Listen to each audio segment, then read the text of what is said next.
You first, when you take a look at both of these QBs, who had the most impressive start so far in the preseason?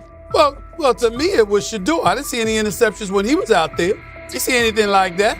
I mean, don't get me wrong. I don't think Dillon Gabriel did a bad job. I was impressed with the brother, but I'm going to go with Shedeur. You know, the pressure was on him. The spotlight was on him. Stephen A. Smith didn't just call out Dillon Gabriel. He held him accountable and made him rethink his comments. The moment Dillon Gabriel spoke and went after Shedeur Sanders, it wasn't a minor slip. He crossed the line and stepped directly into Stephen A. Smith's wheelhouse. And Smith answered with a clear, direct response that left no room for misinterpretation. The comparisons were emanating from the media more so than anybody else.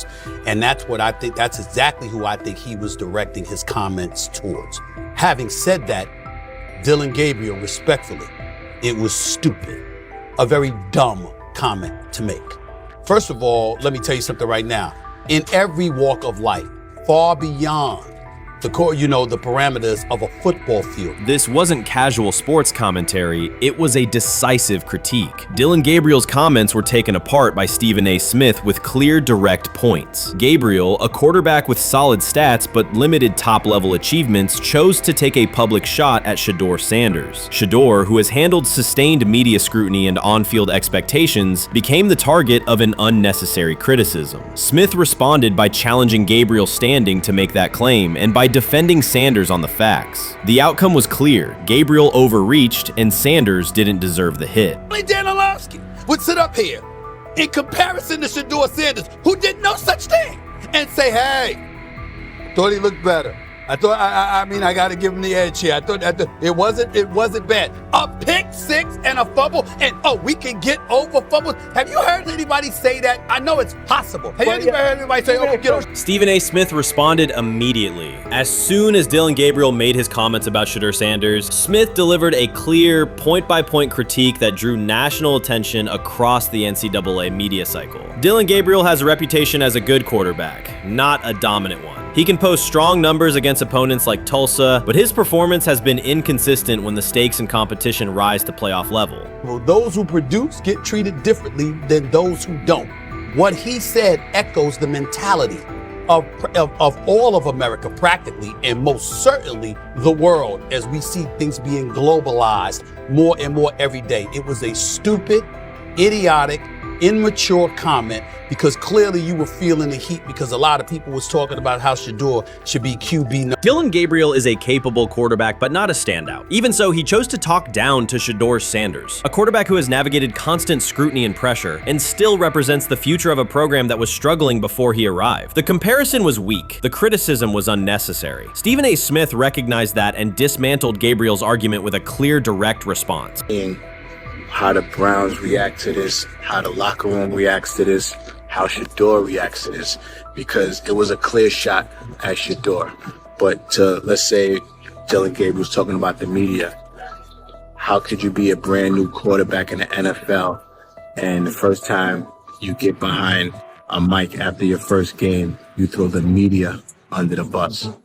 That's arrogance. Stephen A. Smith excels in moments like this. When Dillon Gabriel made his remarks about Shedeur Sanders, Smith responded with a focused, direct critique. He questioned Gabriel's standing to make that claim, noting that Gabriel has transferred between programs and has not been a Heisman finalist. Without theatrics, Smith laid out why Gabriel's resume doesn't justify taking public shots at Sanders. Smith's point was clear. Targeting Shedeur Sanders, a quarterback central to his program's future and consistently under intense scrutiny, was misplaced. Gabriel's criticism lacked the substance to support it, and Smith methodically showed why. Content today on his 42nd I want you to be meaner. Birthday. That's number one. Number two, after the game, the Browns head coach Kevin Stefanski said there was a mix-up in the routes and that players were in the area that they shouldn't have been. Look at Stephen A's face. Look at Stephen A's face.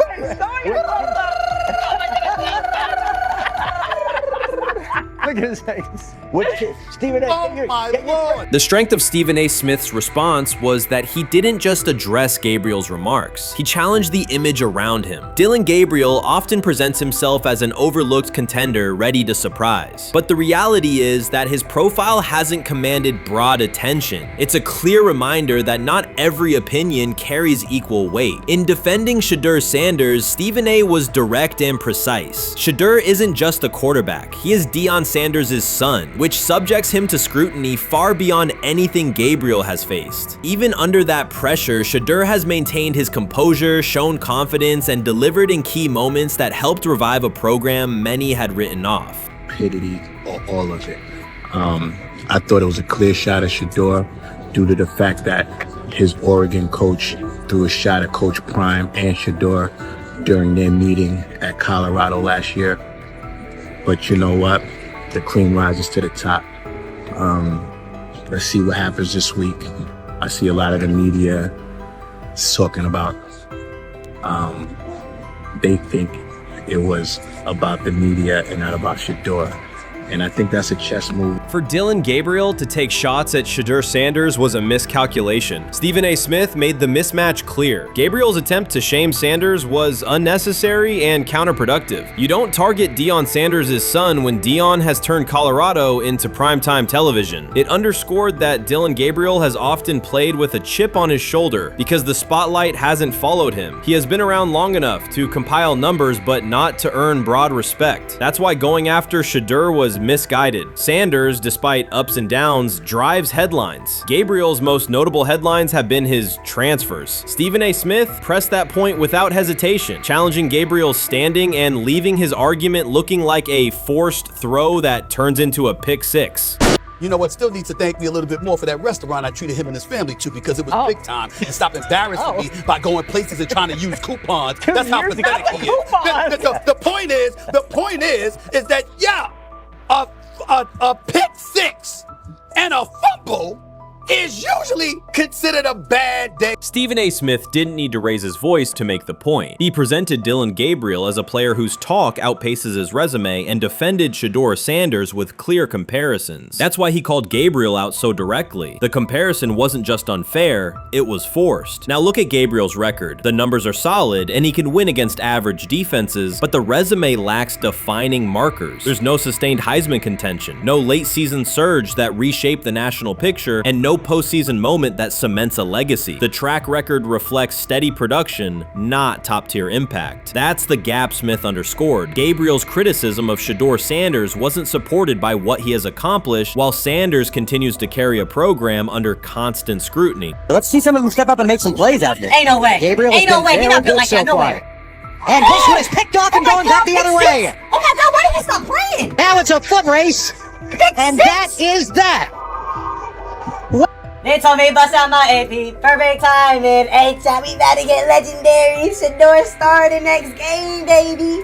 Shout out Dillon though, you know what I'm saying? Bro, I love you, my heart. What am I bigger than cheese, bro? You know what I'm saying? But Shedeur got it. Shedeur Sanders is a national brand who draws viewers for both performance and result. Dillon Gabriel's attempt to diminish him read as resentment. And Stephen A. Smith called out the insecurity and lack of awareness directly. Colorado under Deion Sanders is prime time, and Shedeur sits at the center of that spotlight. If Gabriel expected the sports world to agree while he took a shot at Shedeur, he misread the moment. Smith dismantled the argument and questioned the credibility behind it. Gabriel will move on. He'll keep playing, give interviews, and have fans, but this exchange will trail his media profile as a reminder of a misstep. It's a clear example of a resume that doesn't justify taking public aim at a quarterback carrying that level of scrutiny and responsibility. For the Cleveland Browns preseason game today is that the way that some white folks watched Shedeur Sanders last week is the way that some black folks were watching Dillon Gabriel today. And it's not Dillon Gabriel for Dillon Gabriel's sake.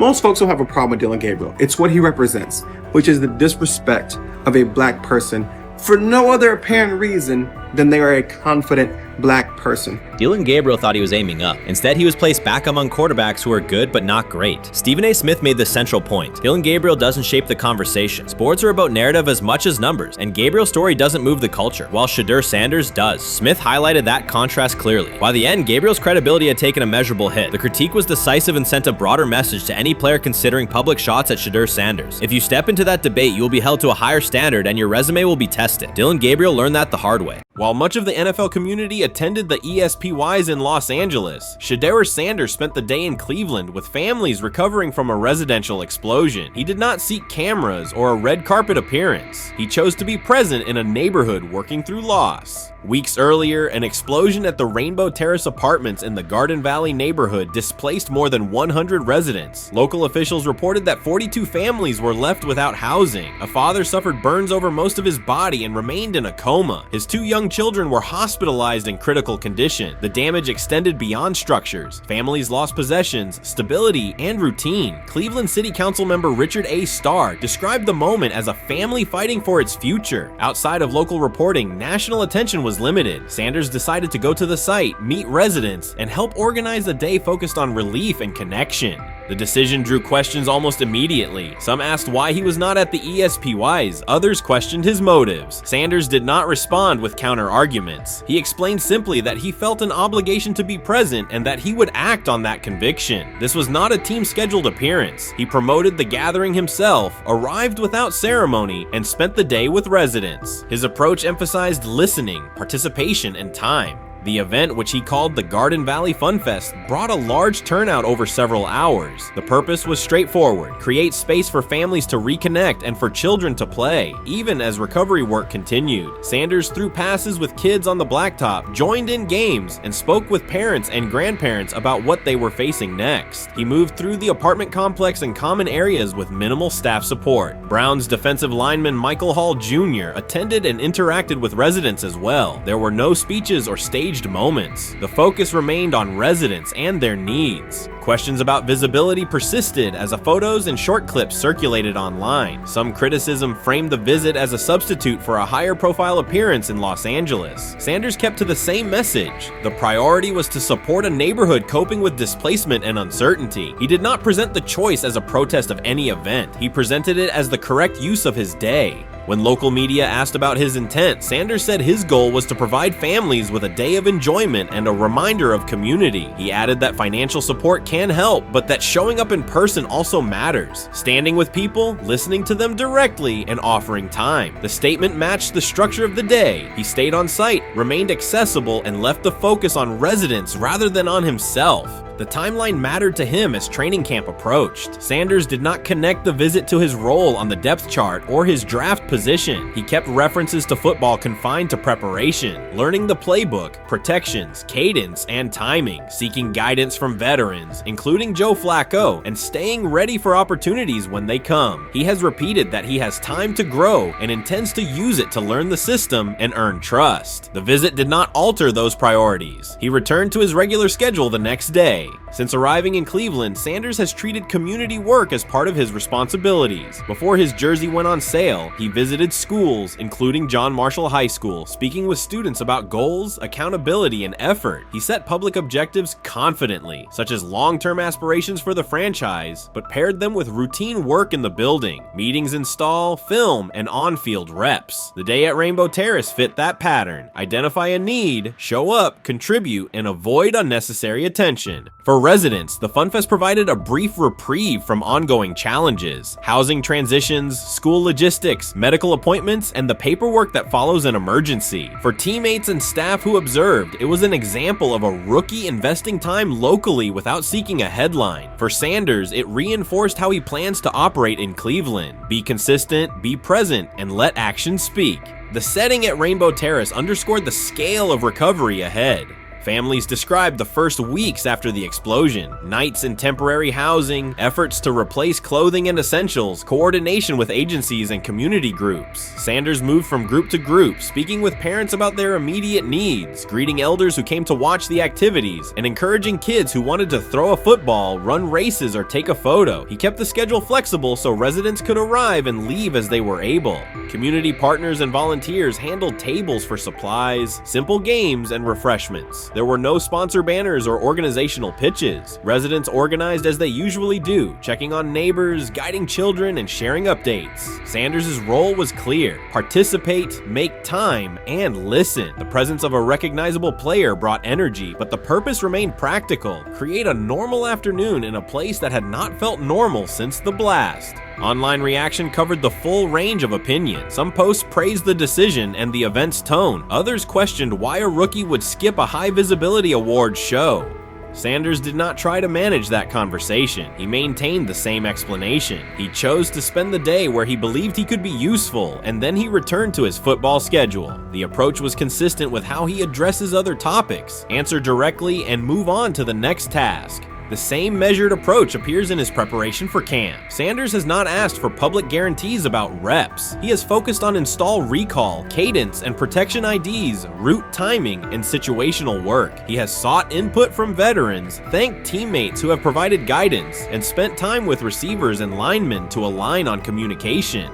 Coaches have emphasized that the quarterback competition is a process, and Sanders has accepted that framework. His emphasis remains on readiness. None of this overshadows the experience and resumes of other players on the roster. It does provide a clearer picture of how Sanders operates as a professional. He separates off-field actions from promotional efforts. He keeps football preparation focused on what he can control. He communicates with teammates across position groups so that timing and expectations are shared. He does not try to steer attention in his favor. He tries to make steady progress. The day in Garden Valley was one example. He arrived without a speech, stayed for hours, and left without an announcement. He did not ask for recognition. He offered time. Residents responded in kind. Kids lined up for catches and races. Parents and grandparents asked about camp and wished him well, and neighbors coordinated rides and schedules around the event. The atmosphere felt like a neighborhood gathering, not a media production. Local leaders who were present or who spoke later emphasized that recovery will take months. Families will continue to navigate housing, healthcare, and daily logistics. Events like the Fun Fest do not resolve those issues, but they help sustain community connections and morale. Sanders' contribution was to create a space for that to happen and to treat the day with the same seriousness he applies to practice, plan, execute, and keep the focus where it belongs. As the preseason approaches, Sanders will continue to compete for opportunities on the field. He has said he will be prepared when called upon, and that he understands the importance of mastering details before focusing on outcomes. The organization will make decisions based on evaluation, and he will accept the results while continuing to improve.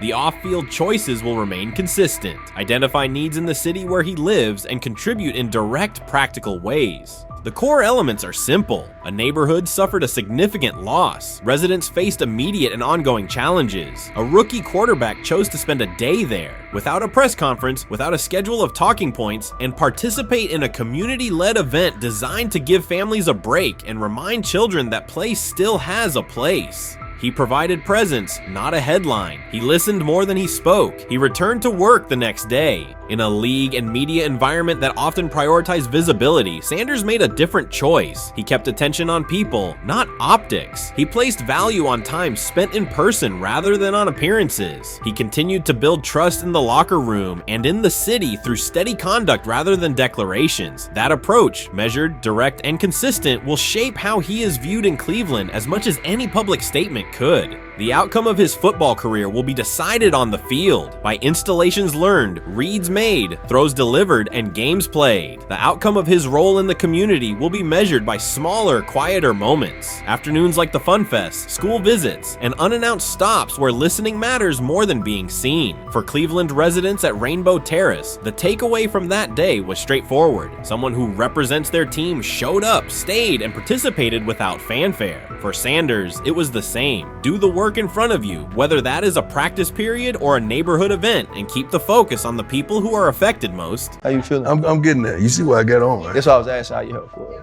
Yeah, I'm getting there. See? Brian, what they had to? I had blood clots. Okay. And they amputated, you know. But I work with it. Man. Yeah, I'm amputated. So I get that work done a couple times a day. Keep the blood circulating, blood flowing, but it's a new normal. And the best thing about here, we have a whole medical team on the second floor. Right. We have a whole medical floor, which is great. Deion Sanders is shaken, this time not by a hit on the field. In a sudden turn, Ryan Clark has uncovered a serious plot affecting Shedeur Sanders' NFL draft status, and the disclosure is reverberating across the sports community. What once looked like a simple scheduling delay may actually be a calculated effort to undermine Deion's son. The facts suggest intentional sabotage, a breach of trust, and repercussions that could be far-reaching. This is no routine football headline. It is personal, and Coach Prime did not see it coming.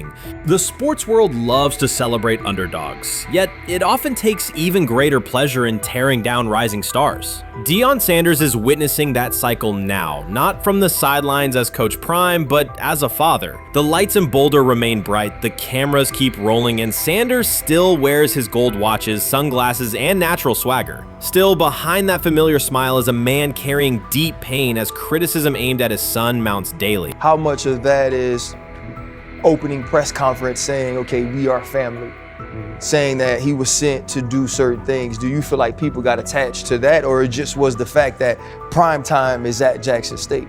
It's prime time. If my son plays cornerback, I want him to be around, in my opinion, the best cornerback ever to touch the field. That's right. If my son played DN, I'd have to talk to you and tell me who's coaching the DNs. That's but right. I was sending my son to play for prime. His pain does not come from critics or losses, but from watching his son, Shedeur Sanders, get pulled into a system where politics outweigh performance. By every metric, arm strength, accuracy, field vision, Shedeur belonged in the top 3 of any NFL mock draft. Defensive coordinators who tried to unsettle him know he never flinches. He owns the unteachable leadership trait that turns strong prospects into franchise cornerstones. Then the narrative shifted. Draft boards that once placed him 2nd or 3rd slid him to 5th, then 12th, and eventually out of the 1st round on some lists. Analysts grew cautious, executives became vague. The statistics stayed strong, and the game film still proved his ability, yet the buzz evaporated. The abrupt silence felt deliberate and wrong. Former NFL safety and respected analyst Ryan Clark then delivered an unfiltered disclosure, not on a scheduled TV segment, but in an unscripted comment. He stated plainly that influential figures inside the league were not overlooking Shedeur Sanders. They were actively holding him back. The motive, Clark said, was political, and the real target was Deion Sanders, Hall of Famer, architect of Jackson State's resurgence, and the coach who turned a 1-11 Colorado program into a national headline. Deion's refusal to conform, wearing sunglasses indoors, dancing with players, speaking candidly, challenged an establishment that favors predictable images and rehearsed statements. According to Clark, that resistance to tradition was not forgotten. When Shedeur displayed the same mix of talent and confidence, concern spread through front offices and media circles. Questions about leadership style and attitude surfaced. Coded language for discomfort with a quarterback who mirrors his outspoken father. Clark's point was clear. The issue is not Shedeur's performance. If he had posted identical numbers at Ohio State or Alabama, endorsements and media specials would follow. Instead, interest cooled, because the Sanders family embodies a self-made identity the league cannot easily manage. Their visible pride and independent brand challenge a system that prizes control. And that threat, not football ability, is what Clark believes is suppressing Shedeur's draft stock. I view things as I got time. I got time to be able to grow and mature, and be able to understand the ins and outs of the defenses and be able to get the good insight from the vets in the room. So I look at it as, a plus, and whenever, it's time for me to play. Shedeur Sanders rolled into Browns camp and instantly made the whole practice feel like a recess pickup game. NFL vets suddenly looked like they'd forgotten the playbook and were just trying to keep up. With that being said, I see some balls coming out of Shedeur Sanders at that camp, and I'm like,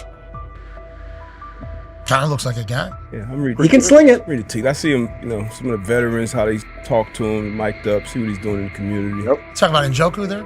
Njoku, Mike Knapp. Yeah, once you see, different little interactions and things like that, I know he has the talent. We'll see. It'll be a competition that usually brings the best out of guys, especially young guys. So I'm interested to see how that quarterback situation. Right after Shedeur Sanders tightened his cleats and the Browns settled in for what they figured was a routine camp day, the whole vibe tilted sideways. No blazing comet, no UFO touching down at midfield, just a swagger-charged quarterback striding in like he'd crashed the wrong league and thought, yeah, I'll stick around around and run this show. The Browns had no clue what storm was rolling in. You'd expect an NFL team to do a quick scout, maybe pull up a highlight reel or two, but nope.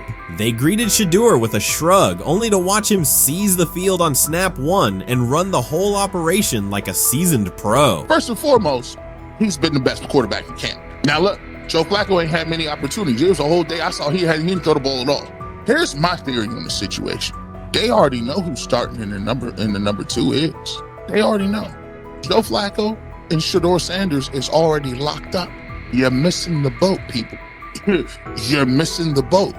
Your boy, Kenny Pickett and Dillon Gabriel, oh, they're fighting. Shedeur didn't merely clock in, he hijacked the session. One moment he's loosening his arm, the next he's roasting veteran QBs like faded names on busted draft boards. Defensive coordinators everywhere had the same gut punch reaction. Uh-oh. His pocket poise? Straight disrespectful. His timing? Psychic. And every pass left his hand like it was laser guided to its mark. While Shedeur Sanders was slicing up routes, the Browns' secondary looked less like an NFL backfield and more like a gaggle of dads sprinting through a Saturday fun run. Big on enthusiasm, short on closing speed. Coaches fought the urge to slam the emergency horn. Players traded wide-eyed, "Are we serious?" stares, and someone even double-checked that a hidden camera crew wasn't about to pop out of the tunnel. But nope, this was pure Shedeur, half cold-blooded surgeon, half highlight factory. He wasn't dropping a casual "I'm here," he was crafting a masterclass. From the first rep, the tempo changed. Shedeur Sanders accepted the snap with steady footwork, diagnosed the Browns' single high shell, and delivered a tight window seam route that forced the free safety to recover late. Throughout the period, he manipulated leverage with quick shoulder fakes, moved through full field progressions, and released on time from a balanced base, consistently putting the ball on his receiver's upfield shoulder. Cleveland's coverage struggled on multiple fronts. Safeties hesitated between deep half responsibilities and underneath support, creating voids at 15 to 20 yards. Cornerbacks and off-man were caught in trail position when Sanders used rhythm throws on 3-step drops, while those who tried press technique had their inside hand neutralized by his receivers' outside releases. Linebackers widened to match shallow crossers, leaving the middle hook unguarded for pivot routes and option digs. One corner attempted a line of scrimmage jam. Sanders immediately adjusted the route to a back shoulder fade, releasing the ball before the break and rendering the press ineffective. Over the session, he showcased pocket discipline, reclimbing to maintain throwing lanes rather than drifting, and finished with a series of anticipatory throws against cover 2 cloud, fitting vertical outs between the flat and deep half defenders. Sanders' combination of rapid post-snap processing, precise ball placement, and pocket efficiency exposed coverage mismatches at every level and highlighted communication gaps in the Browns secondary. By mid-session, the Browns defensive staff clearly recognized their calls were outmatched. Every adjustment, a roll to cover 6, a simulated pressure, a late rotate to 2 high, was neutralized once Shedeur Sanders confirmed the post-snap picture. Routes that had taken weeks to script were beaten by timing and location. Comeback set at 12 yards broke open before the corner's transition. Slot seam-outs dotted the void between the flat and deep half defender, and boundary receivers beat press with quick hand techniques, receiving the ball before the trail man could recover. Sanders' command was methodical. He used cadence to freeze plug blitzes, re-ID'd the mic when linebackers sugared the A-gaps, and maintained a firm base so he could reset and fire without resetting his feet. His receivers benefited from that rhythm. Top of the stem, eyes back, ball delivered on their upfield shoulder, allowing immediate transition to YAC. The Browns front tried a late stunt to compress the pocket. Sanders climbed 2 steps, re-spotted the shallow crosser, and delivered in stride, turning a potential sack into a 20-yard gain. What stood out most was how little ramp-up Sanders needed. From his first series, he processed full-field concepts at tempo, cycling through progression reads without hitching. The poise under interior pressure, consistency in ball placement, and ability to manipulate zone defenders left the Browns' coordinated disguise packages ineffective and forced them into static coverage by the end of the period.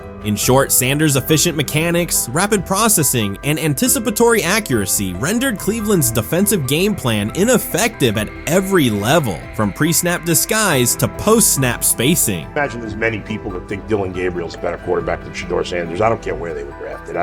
If the Browns are the one team that thinks that, then I'm going to suspect it's not true. They don't know what listen, they're I doing. every quarterback evaluation for 30 years. Right. I never root against anybody. Yeah. But I'd be surprised if Dillon Gabriel's ever a legitimate starting quarterback for the Cleveland Browns. I'd be surprised. I just don't think. Well, then it is a wasted pick because you took him in the top 100.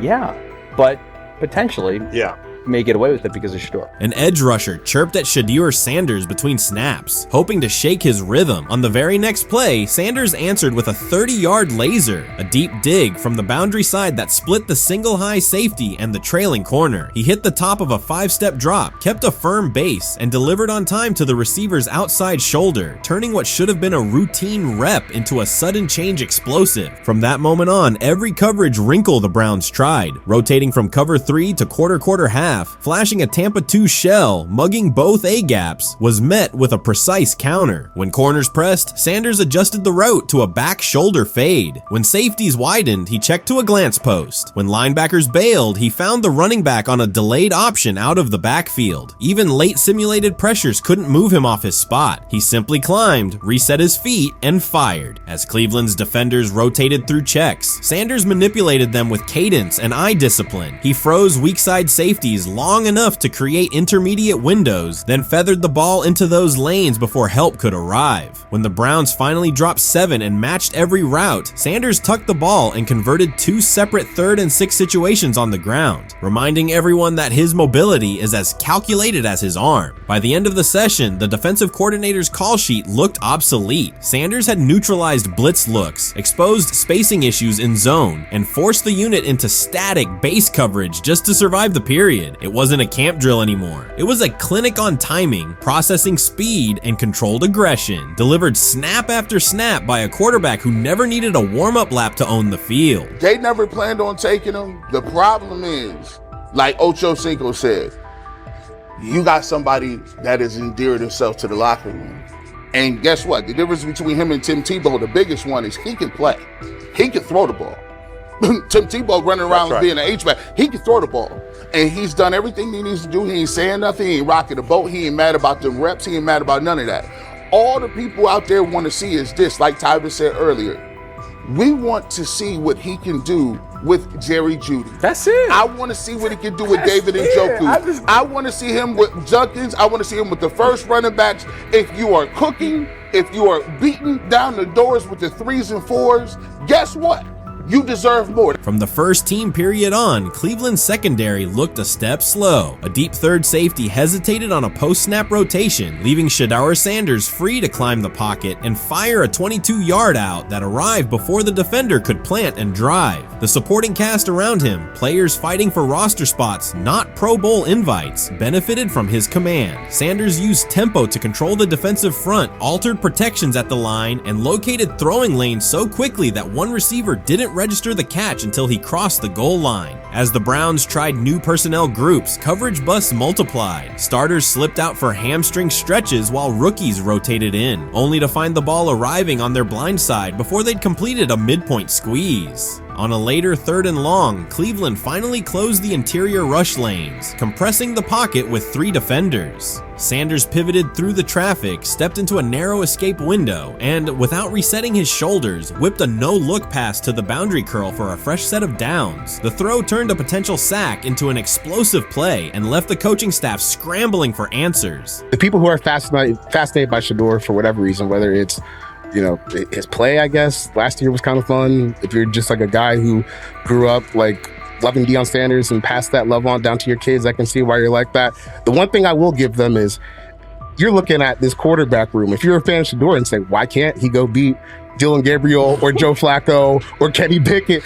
So I do understand that part of it, right? Because why not? Why couldn't he be the Brown starter in October or November? That looks like a quarterback room where everyone will get a chance to start. That's exactly what he says. I'm told the footage of Shedeur Sanders meeting with the Giants is so bad that both the Browns and the Sanders family have threatened legal action if it is published. The New York Giants have released audio from their draft interview with Shedeur Sanders, and the disclosure has drawn intense public reaction. Fans want to know whether Sanders made critical remarks and why the Giants shared material that should have remained confidential. The situation revolves around an open microphone, contentious comments, and the broader implications of the leak. The New York Giants published a brief, edited segment from their interview with Shedeur Sanders and withheld the remaining footage. Observers are debating whether this was a strategic public relations decision or an attempt attempt to discredit him. The team has offered no additional explanation, and many fans view the limited release as inadequate and potentially misleading. They are demanding full transparency and accusing the organization of orchestrating a negative narrative. While criticism of Sanders is vocal, his supporters are responding with equal intensity. There was another team that he sat down with. What do you mean it didn't go well after that? So, he was pissed that they did that to him. They did that to him. He counter-confronted the same thing they do to every other quarterback prospect. They did that to him. They slide in a mistake to see if you catch it. Right. And so because you're the quarterback. But he didn't take it as a correction. He took it as like he got pissed off. Yeah, and it's like so here's another one. So another one was, he throws a bad interception, and it was a deep throw early in the game, and he comes back and they go in the meeting, they show the interception. The Giants have released only a brief excerpt of the interview and are refusing to share the rest. Their decision has drawn criticism across TikTok, X, and Facebook, where many see it as a poorly handled public relations move. Fans are calling for the full recording to be published so the situation can be judged in its entirety. The GM is on film that the son, they asked the son last draft, yo, who you think I should pick? His son like, yo, you need to get the Jaden Daniels, big. This is what his son, it's on tape. You should go Jaden Daniels. He laughing at his son. And all right, cool, get Jaden Daniels. I don't even know how that tape got out. I wouldn't have let the get out. Shedeur Sanders appears unfazed by the situation. Although the Giants suggested he was more hype than substance, their handling of the interview has instead elevated his visibility. Analysts across major sports outlets are now discussing him more than before, keeping his name prominent in the news cycle. New York Giants, where these tapes at? You hear me? Because if Shedeur Sanders was so unprofessional, y'all would have leaked the tapes for the whole world could see, right? Cause understand, it's a lot of he say, she say. But one thing I do know, as a young black man growing up in this world, being straightforward and not sugarcoating anything. The Giants' PR team appears to reject Sanders' family connection outright, a decision many view as unprofessional and lacking nuance. Internal discussions seem to have dismissed quarterbacks with prominent relatives as poor fits for the organization, revealing limited awareness of public perception. The response was swift. A single edited clip ignited widespread debate on social media, with fans asking why essential segments were held back and what the team might be hiding. Critics argue that if the full interview contains nothing damaging, the club should release it in its entirety. Online discussion intensified immediately and continues to gain momentum. What they do during the film and the combine and the meetings is teams will install mistakes intentionally planted in the install, and they want you to catch them. Shedeur didn't, and when a coach called him out, once again, it didn't sit well. It's like, bro, there's not many teams needing quarterbacks, especially since Pittsburgh appears to have a deal with Aaron Rodgers and Tennessee's getting Kale Moore. The Giants' decision to withhold the full interview has produced an unintended result. Instead of diminishing interest in Shedeur Sanders, it has intensified it. Media outlets and analysts are now examining every on-field rep, press comment, and public appearance as evidence of how he conducts himself under scrutiny. Each throw, adjustment, and answer is tracked and evaluated against league standards, reinforcing the view that he remains composed and professional. Many fans contend that the organization has misrepresented Sanders and suggest the issue may stem from the Giants' view of his father, Deion Sanders. They see the partial release as an attempt to raise doubts about his character by association. That perception has only made his profile more compelling. The discussion has shifted from whether he deserves a high draft position to how effectively he withstands sustained pressure. Sanders is now regarded not just as a talented prospect, but as a symbol of resilience, central to debates about transparency and organizational strategy. Even if the Giants eventually provide more context, the visibility they have created for him is unlikely to fade. The most fun yet the most difficult thing I cover and we cover all year long is not games. It's the NFL draft. Because I've said this many times, you get lied to for a month to 2 months up to it. And so often during the draft, and every few drafts, there's a guy that really falls, precipitously falls. This year it was Shedeur Sanders, it's been Aaron Rodgers, it's been Dan Marino. Every few years somebody falls a lot. And so, but those stories don't come out until like the fall. Criticism of Shedeur Sanders from within the Giants organization has become increasingly public. Team communications appear focused on casting him as an overhyped prospect, whose character should be questioned, a narrative that seems aimed at shaping opinion rather than assessing performance. Yet each selective release or negative remark has instead amplified attention on Sanders and elevated his reputation. Efforts to confine him to a narrow, unfavorable image continue to produce the opposite effect, reinforcing his position as an underdog who endures external pressure. The debate has shifted from football analysis to broader concerns about narrative control and transparency. Fans, reporters, and online communities are still urging the Giants to publish the full interview, arguing that only complete context can resolve speculation. The organization's refusal to comply has intensified scrutiny and led many observers to conclude that the team underestimated public reaction and now faces questions it could have avoided with full disclosure. The tapes, the New York Giants have the tape. They definitely have the tape. It's confirmation that they have the tape. Shedeur didn't do nothing. It's what they saying he did. I'm gonna tell you what these mixed reaction right here. So we already know about the New York Giants, but the Pittsburgh Steelers head coach Mike Tomlin reported admired Sanders' talent, but hesitated to draft him due to previous challenges with quarterbacks like Russell Wilson and Justin Fields, leading to more cautious approach. Las Vegas Raiders. Sanders met with Raiders at the NFL scouting combine and expressed enthusiasm about potentially joining the team. His familiarity with the West Coast offense and quick release was noted positive, though concerns about his ceiling. Hours after the Giants posted that short audio clip, the timeline never slowed. Comment threads filled with frame-by-frame breakdowns, lip-read attempts, and side-by-side comparisons of what was said versus what was left out. Reporters called league contacts. No one could explain why a franchise would stir this level of curiosity only to seal the vault. Each refusal sharpened focus on Shedeur Sanders, turning routine throws into national talking points.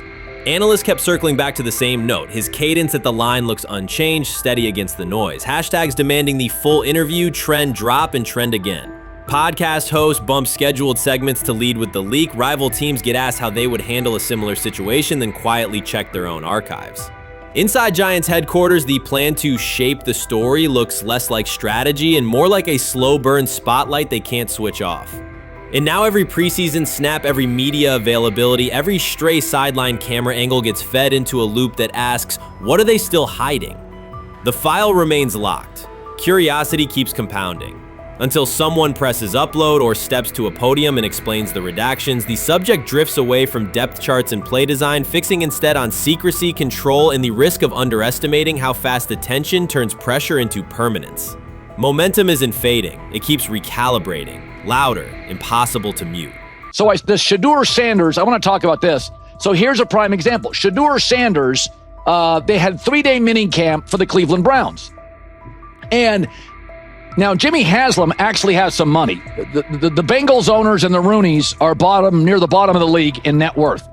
But what the Browns have is what I would call the Buffalo Bills used to have this years ago, pre-Josh Allen. What are Browns veterans saying about Shedeur Sanders behind closed doors? According to internal discussions, the feedback goes beyond casual praise. Several veterans describe his performance as franchise level. Private locker room conversations compare his command of the offense to established starters. And one senior assistant reportedly called him Sunday ready after a single walkthrough. The consensus is that front office staff and coaches have taken serious notice. Inside the Browns facility, informal conversations circulate among players and coaches. These remarks carry significant weight in personnel evaluations and often influence practice rotations. When veterans speak this strongly, the message typically reaches decision makers quickly, especially during roster planning. In short, the internal perception of Sanders is already affecting how the staff views the current quarterback depth chart. Browns vets kind of weigh in on Shedeur Sanders and how he's been since he arrived in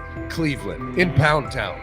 And I think it's very, very important that we discuss it, because it'd be really easy for these vets to, this wasn't like a on the record interviews. This is just kind of back channels into what the vets are saying, the rumors, but the sources telling us. And we have a couple quotes, but Shedeur Sanders, Cleveland Browns, it seems like it's going well. And it's almost like you don't want to talk about it. At the center of the growing internal buzz is Shedeur Sanders, the rookie who entered Berea with late-round expectations but is being discussed privately as a potential long-term starter. This is not a routine camp tale about an extra arm taking practice snaps. Sanders has seasoned teammates, players with playoff mileage, quietly reassessing his ceiling. Observers who overlook these conversations risk missing one of Cleveland's most deliberate personnel moves in years. Sanders is not on the roster because of his surname. The Browns reviewed their quarterback depth, weighed costs, and chose a controlled, development-oriented option they believe can stabilize the position. His presence is already changing practice dynamics. Veterans notice his pocket awareness, adjust routes to his timing, and acknowledge that he processes coverage at an advanced level for a first-year player. Leadership patterns in the huddle feel different. Sanders delivers with precision and composure that challenge defenders to reevaluate their calls. The strategic upside is clear. A 4-year rookie contract offers cap flexibility while other franchises cycle through expensive stopgaps. Coaches and front office staff view Sanders as a calculated investment, not a publicity experiment. Outside chatter still focuses on Joe Flacco's age or Kenny Pickett's development. Inside the facility, however, veterans pause film sessions to dissect Sanders' ball placement and progression speed. Position coaches highlight clips where he works through reads decisively and delivers on time, traits rarely attributed to rookies. Sanders' confidence is measured rather than theatrical. He moves as though the NFL tempo is familiar, and that calm spreads across the roster. Experienced defenders are rechecking the depth chart and asking if the quarterback competition is tighter than publicly acknowledged. Great kid, and whether it's a following that he's earned, I mean, that's something that he's done a great job of interacting with fans, and but he is a great kid. You guys will get to know him more. He's working like crazy, just like all the guys. He's another young man. These rookies, my office is downstairs. As they got to walk by my office as they come in. They come in early. And Shedeur, just like all those guys, he's in there early. He's getting his work done. He has not yet secured the starting job. Evaluations so far come only from brief practice periods, no comeback drives, no national headlines, just steady execution in shorts and helmets. In a league that celebrates splashy debuts, Shedeur Sanders is earning trust rep by rep. Veterans typically withhold judgment until late in camp, yet several are already studying his footwork and timing, which suggests genuine respect. Inside the building, coaches sense that the Browns may have finally found a stabilizing presence at quarterback. Cleveland's recent history underscores why this matters. The team has started 9 quarterbacks over the past 2 seasons, an indicator of instability rather than depth. Sanders arrives with composure, arm strength, and a well-known surname, so any sign of readiness is magnified. Financial context also plays a role. The Browns are allocating a significant portion of the salary cap to Deshaun Watson, whose performance has not matched that investment. To manage costs, the front office signed 4 additional quarterbacks on low-impact contracts. Together, they account for far less than Watson's annual cap figure. If Sanders continues on his current trajectory, that structure could give Cleveland both competitive clarity and much-needed financial flexibility. He's the only person who's come out and say, hey, man, this dude look kind of good, man. Let me tell you what I heard. A lot of people reaching out to players in the locker room and stuff. To me, I think this is it's a red herring. Like, I'm supposed to suspend myself to disbelief that he was going to look bad. I've never expected him to look bad to start with.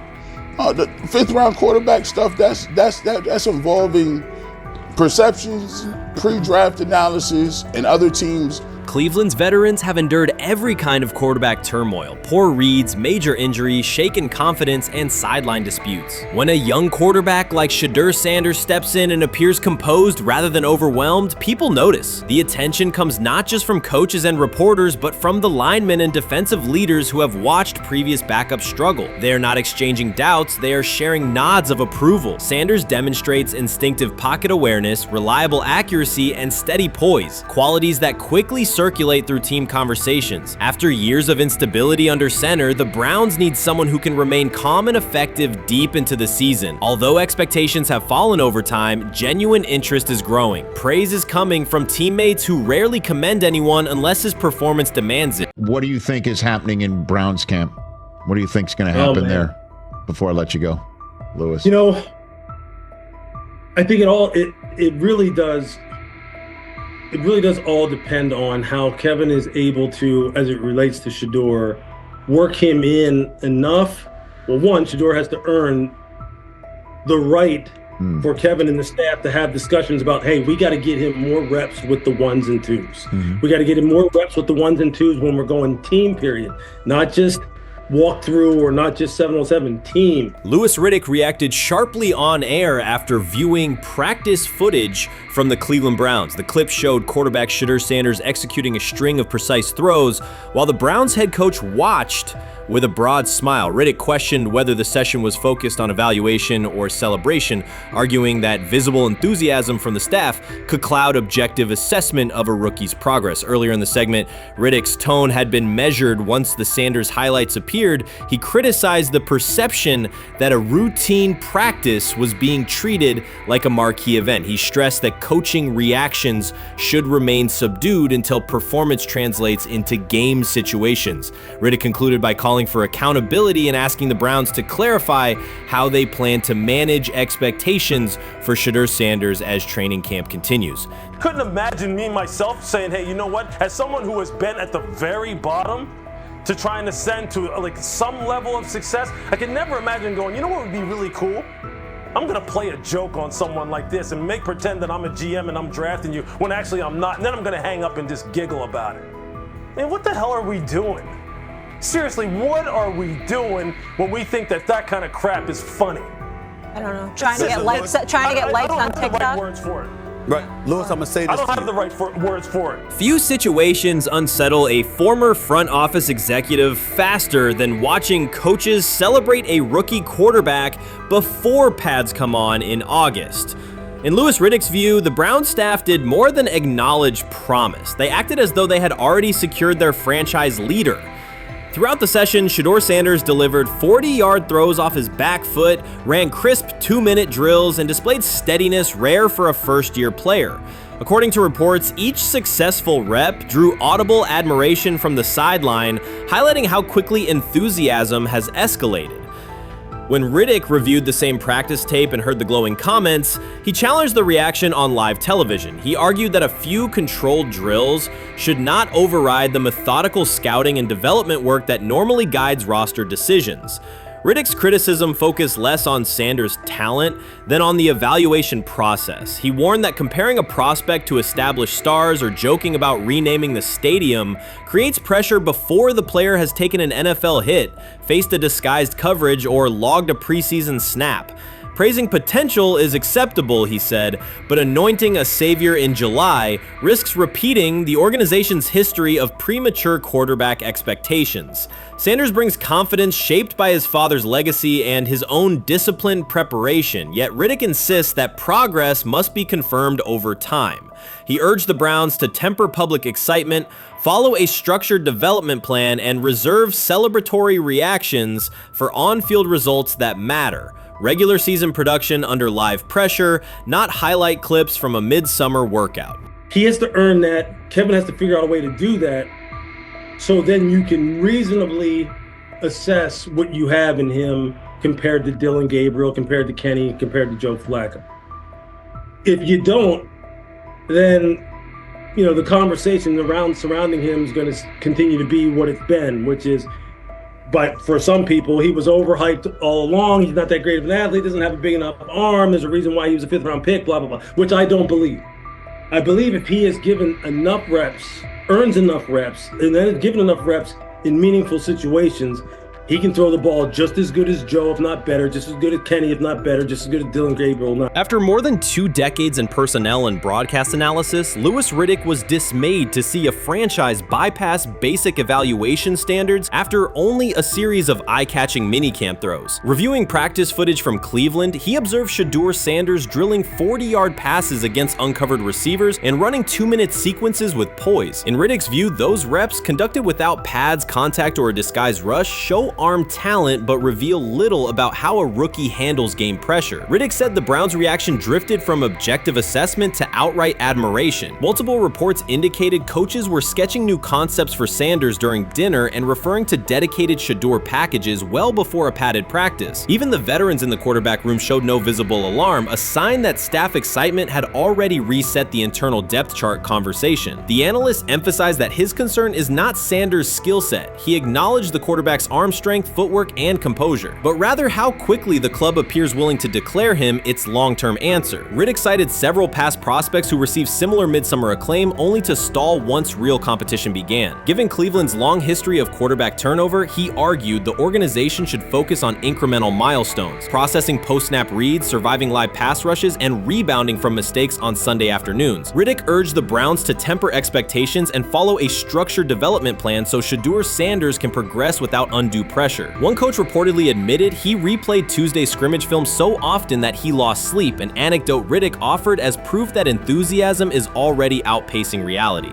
All asking now is what is going on with Shedeur Sanders, and so the floor is yours. Maybe you can make sense of this free fall with what was at one point the top-rated quarterback in this draft class. Yeah, Shay, I think at this point in time, this really isn't a football discussion any longer. This is a personal discussion. This is about it's a fit discussion. It's whether or not teams are just comfortable with everything that comes along with Shedeur in terms of who he is as a person, all the people that are surrounding him in terms of his inner circle, and whether or not teams deem that to be something that they're comfortable with. Right or wrong, that's the only conclusion you can really come to at this point. Louis Riddick voiced an escalating concern during the segment. Having witnessed numerous quarterback setbacks in his career, he worries another may be forming, not because Shedeur Sanders lacks talent, but because the praise around him is growing without restraint. Sanders has simply attended practice, delivered accurate passes, led the huddle, and shown the composure expected of an NFL player. Riddick fears the Browns' reaction, treating routine drills as proof of long-term success, risks setting premature expectations. He cautioned that the organization seems ready to celebrate a franchise savior before Sanders has taken a competitive snap, noting that such early adulation has derailed promising prospects in the past and could impede Sanders' measured development. The rumors have ended. The decision is public. Cleveland Browns owner Jimmy Haslam has informed every level of the organization that unless an unforeseen injury intervenes, Shedeur Sanders will start at quarterback in Week 1. The announcement is not an informal suggestion or a quiet push in the background. It is a direct order. Multiple independent reports, amplified most visibly by Colin Cowherd, confirm that Haslam delivered the directive himself. From the owner's viewpoint, the logic is simple. No one else on the roster offers the same combination of talent, leadership, and long-term upside. Joe Flacco is approaching the twilight of his career. Kenny Pickett has shown flashes but remains inconsistent. Dillon Gabriel, taken in the 3rd round, is a developmental project. By contrast, Haslam believes Sanders can alter the franchise's trajectory immediately, and he refuses to allow internal hesitation to stall that possibility. The standoff traces back to April. General manager Andrew Berry and head coach Kevin Stefanski entered the draft wanting a low-profile prospect who would fit quietly into the existing depth chart. They prioritized scheme familiarity, modest public attention, and a clear developmental timeline. When the board lined up, they reached for Gabriel in round 3, reasoning that an early investment would justify keeping a rookie on ice behind the veterans. But Sanders continued to slide, first through day 2, then deep into round 5. Haslam watched the names come off the board, convinced the league's bias against Deion Sanders' outspoken son was obscuring legitimate first-round talent. When Cleveland's 5th-round pick arrived and Sanders was still available, Haslam intervened. He did more than approve the choice, he overrode the original plan, making it clear that the organization would select Sanders and give him every chance to compete. From that moment on, the Browns' internal narrative splintered into 2 camps, those ready to accelerate around their owner's vision and those still trying to protect their original approach. Once rookie minicamp began, Sanders erased much of the speculation. He commanded huddles, processed coverages quickly, and delivered throws with anticipation that belied his draft slot. Teammates noted his willingness to accept blame for missed timing, then correct the error without dramatics. While Flacco and Pickett split most first-team reps, Sanders treated limited opportunities as full-speed auditions. During organized team activities, he identified blitz looks, redirected protections, and consistently found his second read when the primary route was covered. More than one defensive veteran told local reporters that Sanders looks like the best arm in the building. That assessment forced Barry and Stefanski to reevaluate their timetable. They could no longer label Sanders a long-term project without contradicting on-field evidence. Drafting Gabriel 2 rounds earlier had provided the staff an excuse to slow roll Sanders' ascent. Coaches could point to investment cost, meeting room familiarity, and installation comfort to justify Gabriel's snap share. Yet each practice rep in which Sanders outperformed the third rounder weakened that shield. Behind closed doors, position coaches began requesting more Sanders film for cut-ups, and offensive assistants quietly shifted meeting questions toward concepts the rookie already executed well. By mid-June, Barry himself started describing Sanders not as a developmental asset, but as a competitive option. Those subtle linguistic changes signaled the front office's recognition that the narrative had moved beyond their control. Haslam's history with quarterbacks is well documented. His pushes for Johnny Manziel, Baker Mayfield, and Deshaun Watson were high visibility swings, each driven in part by a desire to generate excitement as well as wins. Critics highlight those choices to question his evaluation track record, yet Haslam perceives Sanders differently. Where Manziel carried off-field concerns, Sanders brings a reputation for professionalism. Where Mayfield's leadership style divided veterans, Sanders' approach has united receivers and linemen. Where Watson's trade involved unprecedented controversy, Sanders arrived at minimal draft cost. Haslam sees a rare chance to capture star potential without mortgaging the future, and he is unwilling to cede that upside to cautious pacing. Cleveland's supporters, weary of revolving door quarterbacks, have rallied around Sanders with unexpected speed. Sales of customized Sanders number 2 jerseys surged within days of rookie minicamp. Training camp ticket requests spiked once local media circulated videos of Sanders making NFL-caliber anticipation throws during 7-on-7 periods. The mood in Northeast Ohio has changed from tentative hope to active belief. Longtime season ticket holders who once shrugged at preseason storylines now debate Sanders' footwork at neighborhood barbecues. Social media engagement for Brown's content has climbed, driven by highlight compilations of the rookie threading seam passes between linebackers and safeties. All of this places Kevin Stefanski in a fragile position. If he opens week 1 with a veteran starter and the offense sputters, criticism will be swift. Each stalled drive will be interpreted as evidence that he ignored the owner's edict and the fan base's intuition. Conversely, if he names Sanders the starter solely under pressure, any early struggles could be framed as proof that Sanders was rushed, further exposing Stefanski to blame. The only sustainable solution is conviction. Either stand behind a veteran with clear strategic reasoning or embrace Sanders fully and structure the offense around his strengths. Splitting the difference, rotating series, delaying first-team reps, or using vague competition language will satisfy no one and likely jeopardize locker room clarity. Sanders' personal approach has reinforced Haslam's confidence. Instead of taking post-draft downtime, he traveled to Texas to train in full Browns gear at facilities near his father's home. The leaked clip of Sanders executing footwork drills in helmet and pads wasn't a marketing ploy. It was a glimpse into a quarterback visualizing Week 1 live. Team personnel who viewed the footage recognized purposeful rehearsal, cadence calls, pocket movement against simulated pressure, and follow-through adjustments based on imagined rush lanes. Observers asked why a rookie would conduct such intense solo sessions in May. The answer is straightforward. Sanders does not view himself as a developmental pick. He considers himself the starting quarterback of the Cleveland Browns and prepares accordingly. On pure ability, Sanders' arm strength ranks with the league average for starters. His accuracy to the intermediate middle, an area where the Browns' current scheme generates high leverage completions, has drawn consistent praise from receivers. The primary areas still under review are blitz recognition and live bullets and timing on deep outbreaking routes versus press coverage. Those developmental checkpoints are significant, yet daily practice reps show acceleration. In contrast, Flacco's mobility limits the boot action game that Stefanski installed to help Mayfield early in his tenure. Pickett can extend plays, but struggles to attack tight windows between linebackers and safeties, an essential requirement in Cleveland schematics. Gabriel remains an unknown at NFL speed. Thus, the competitive landscape favors Sanders sooner than the coaching staff originally planned. The franchise now stands at an inflection point. Haslam's mandate, the locker room's growing support, and the fan base's enthusiasm all tilt towards Sanders. The front office's earlier strategy, anchored in patience and quiet development, is increasingly untenable. Barry's shift in messaging indicates grudging alignment, but final authority over the depth chart rests with the coaching staff, unless ownership directly intervenes on game day decisions. A move rare but not unprecedented in the NFL. Should Stefanski align with the owner and name Sanders the starter before preseason concludes, he can claim proactive vision and tailor the offense through training camp. Should he resist and open with a veteran who falters, he risks rapid loss of credibility and possibly his position. Either path carries pressure, but only one aligns with the momentum sweeping through the building.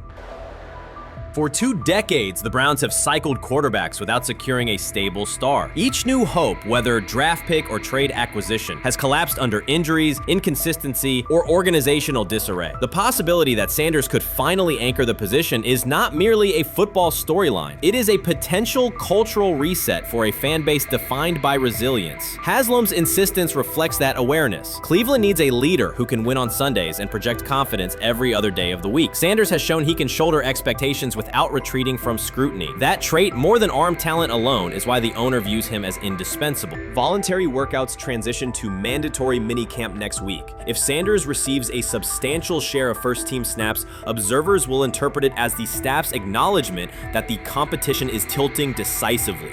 A public declaration may not follow immediately, but every rep allocation is a signal. If, however, the staff continues funneling most top unit snaps to Flacco or Pickett, tension will escalate. Local media will question the evaluation process. National analysts will debate the merits of letting a rookie learn through live action versus controlled practice. Inside the facility, players will recognize any disconnect between performance and opportunity, and unity could fray. The Browns have reached a decisive moment. Shedeur Sanders has demonstrated the skill, poise, and work ethic to justify starting in week 1. Jimmy Haslam has publicly positioned him as the future, and by implication the present of the franchise. Kevin Stefanski and Andrew Berry must either endorse that vision or brace for the consequences of delaying it. For Cleveland fans, the significance is clear. A legitimate chance to exit the cycle of quarterback uncertainty and rally behind a signal caller capable of commanding the field and galvanizing the city. Whether that opportunity is seized promptly or postponed will define the Browns' 2025 season and likely the tenure of the decision makers involved. Honestly, guys notice it more when you're out winning games, right? If Cleveland starts off in a bad start, they're not doing well, and all of a sudden Shedeur or Dillon Gabriel are doing well in 7-on-7. They're throwing dimes. And practice drills, the number one defense can't stop them. People take notice of that. And the more that the players see it, they're going to, then the comments start happening over the lunch table. They start happening throughout the building, and that's when the pressure really will get severe. The Cleveland Browns were focused on resolving their quarterback situation until Jason Kelce made pointed comments that triggered a strong reaction from ownership. The response inside the organization was immediate and intense. What exactly did Kelce say that has the dog pound on edge and the front office under pressure? We've seen that miserable game by the Cleveland Browns. So they throw Joe Flacco in there, and I like Joe Flacco. He did good, but they gave him the resource of all the first-team guys. Then they throw Dillon Gabriel in there with first teams and second teams. So Dillon always is getting protected. The same thing again, they gave this scrub max protection on every play.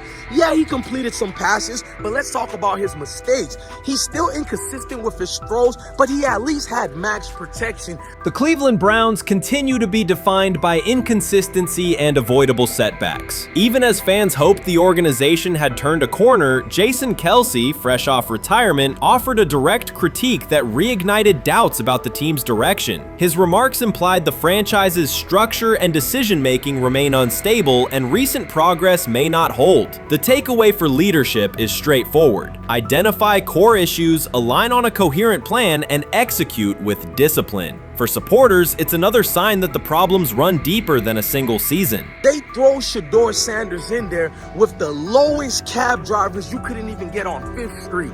And I'm pissed off, bro, because the play calling was abysmal. Look, even if you don't like Shedeur didn't even get a chance to be trash. Even if you think Shedeur is garbage, he didn't even get a chance to be garbage. That's how awful the offensive line was. Kevin Stefanski still doesn't want to give Shedeur second strings and first strings reps. Why is that? Browns ownership's response shifted from measured to urgent. The pattern is familiar in Cleveland. The team once treated Johnny Manziel as a franchise solution, retained Hugh Jackson for a second year despite results, and invested heavily in Deshaun Watson through a costly trade and contract. These decisions reflect aggressive but poorly aligned planning. The outcome has been continued instability instead of sustained progress. That this was the guy that they wanted to start. He's seasoned, he's experienced, he still has a big-time arm, even at his age, and they open with the Cincinnati Bengals. They wanted that experienced guy. He was always going to be the guy. They were not going to start Dillon Gabriel or Shedeur Sanders in week 1. Kenny Pickett had a hamstring injury. It makes it easy to go with Joe Flacco. And the question isn't and wasn't going to be who's the starter in Cleveland. The question is, who's going to be the backup in Cleveland, who's going to be the number 2 quarterback when they open the season against these Bengals. Fans still show up season after season, expecting improvement and bracing for setbacks. The usual pattern has been early optimism followed by a gradual collapse. But last season was different. For a sustained stretch, the Browns looked organized and competitive, resembling a functioning team. Couple days, 3 days until roster cutdowns, how do you feel about that? Do you feel like you belong here on this team? Obviously, I think overall as a player, I feel like I put in the work. I feel like everything I do, I try to do it to my best, and that's all I ask for. So I feel like everybody feels like, they should be on the team, and if you ask anybody on the team, would they feel like they belong, in their own eyes. So I feel like I do, but I'm my own player, I think about myself in a high regard. The front office entered the offseason confident. Kevin Stefanski was being praised and the Dog Pound believed the team had made real progress. Then Jason Kelce delivered a pointed assessment that cut through the optimism. Fresh into retirement, the former Eagles All-Pro and Super Bowl champion said Cleveland still looks like a team patching over issues rather than building a durable contender. Kelce's view was direct. The Browns' structure is fragile, and the roster is too dependent on perfect health at quarterback. He argued the team is one injury away from losing continuity and sliding backward. Because Kelce has operated inside a stable, championship-level organization, his comments carried weight with players, media, and fans. The reaction was immediate. People took his critique seriously, not as outside noise, but as an informed evaluation of how a successful team should be built. Ownership also felt the impact. Jimmy Haslam's response shifted to urgency, a sign that leadership recognizes the stakes. The criticism arrives in the context of prior high-risk decisions, especially the fully guaranteed $230 million commitment tied to Deshaun Watson. Watson has missed time and shown inconsistency when available, and the contract has constrained flexibility. Kelce's remarks highlight why depth, alignment between the front office and coaching staff, and a clear contingency plan at quarterback are non-negotiable. The takeaway is straightforward. Cleveland must convert last season's progress into a stable framework, protect the quarterback, deepen critical positions, and establish a plan that survives injuries and short-term setbacks. Without that, the games that fueled optimism will remain temporary. If you're a betting man, who do you think starts for the Browns at quarterback? Okay, this is the situation. Kenny Pickett, they actually traded for him. Joe Flacco, no one's bringing Joe Flacco in the building thinking Joe Flacco is going to be the starter. If Joe Flacco is your starter, you got a problem. You have a huge problem. And if they were saying Shedeur was the starter as the 5th rounder, you got a real problem too, because he passed over all these guys in these reps in the offseason in shorts, in bikini shorts, Speedos and stuff. Like, no. That kind of stuff. So I'm not that surprised when you put down a 3rd round pick on a quarterback. You do believe he has a certain skill set. Jason Kelce stated the obvious. Cleveland committed to a quarterback who hasn't played at an elite level in years, and Joe Flacco's playoff run didn't change the long-term outlook. Ownership appeared more upset that the criticism was public than by the substance of the critique. Many fans agreed. They've seen this pattern before. Rosters age, injuries are inevitable, and when a single contract dominates the cap, one setback at quarterback can undermine the entire season. Kelce's broader point was about structure. The Browns prioritized the high-cost, uncertain starter over depth and contingency. The late-season surge masked issues that remain: limited cap flexibility, thin depth at key positions, and an offense that lacks a credible Plan B. Fans recognize how quickly a strong defense can decline with injuries, and how an offense without redundancy stalls. The AFC North raises the stakes. Baltimore with Lamar Jackson sustains a top standard. Cincinnati with Joe Burrow returns to contention when healthy. Pittsburgh rarely slips below .500 under Mike Tomlin and wins with defense and consistency. In that environment, Cleveland can't rely on perfect health or peak form from one player. The path forward is clear. Diversify cap allocation, reinforce the offensive line and receiver depth, carry a legitimate backup plan at quarterback, and install a scheme that functions regardless of who is under center. Given what we saw yesterday with Shedeur Sanders, somebody on the Cleveland Browns is 100% getting fired, probably by the end of this year. The person who's probably going to end up getting fired is Kevin Stefanski, because I know that he didn't want Shedeur Sanders on the team. It was Andrew Berry who made that pick. You can't really go against your GM. Bad things happen in this situation. But Shedeur Sanders is not without fault for what we saw yesterday. This is the play that we saw yesterday that has the internet just exploding, where Shedeur Sanders took like a 24-yard sack.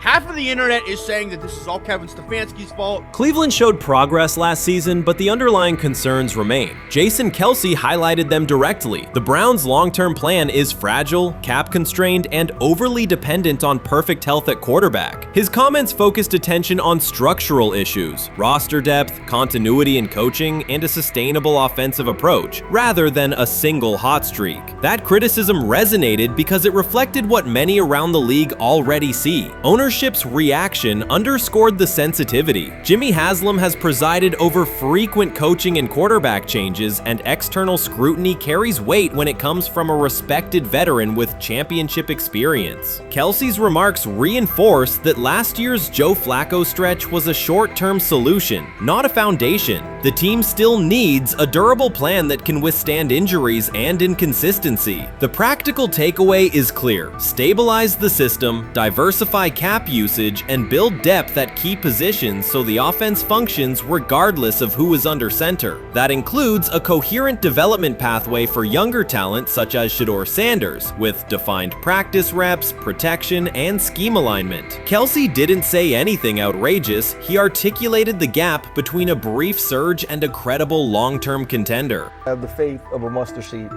Right, because this is the greatest resurrection since Jesus the Christ. Right, like at some point, Joe Flacco was thinking about getting into TV. Yeah. Right, Joe Flacco didn't have a job, and then now you not only come back and start for the Cleveland Browns late in the 2023 season, but they came back around to you. You're now the day one starter for a franchise that just 2 years ago was in the playoffs. The Browns' quarterback situation remains unsettled. Deshaun Watson was expected to be the long-term answer, but injuries and inconsistent play have prevented him from reaching an elite level. When the team turned to Joe Flacco after Watson's season deteriorated, Flacco immediately lifted the offense and produced results that highlighted the gap between expectations and reality. That a 39-year-old late addition could outperform a $230 million starter was not just a short-term surprise, it raised fundamental questions about roster construction and evaluation. Quarterback depth has been fragile, and the late-season surge masked broader structural problems. Jason Kelce's remarks made that clear. Cleveland is vulnerable if the starter is unavailable, cap flexibility is limited, and the offensive plan lacks a stable contingency. His critique drew attention to leadership and planning as much as on-field performance. Jimmy Haslam's strong reaction reflects the pressure on ownership. The organization has promoted a message of stability and progress, but Kelce's assessment suggested those gains are not yet durable. The path forward requires a realistic approach to the cap, a credible backup plan at quarterback, and a system that holds up regardless of personnel.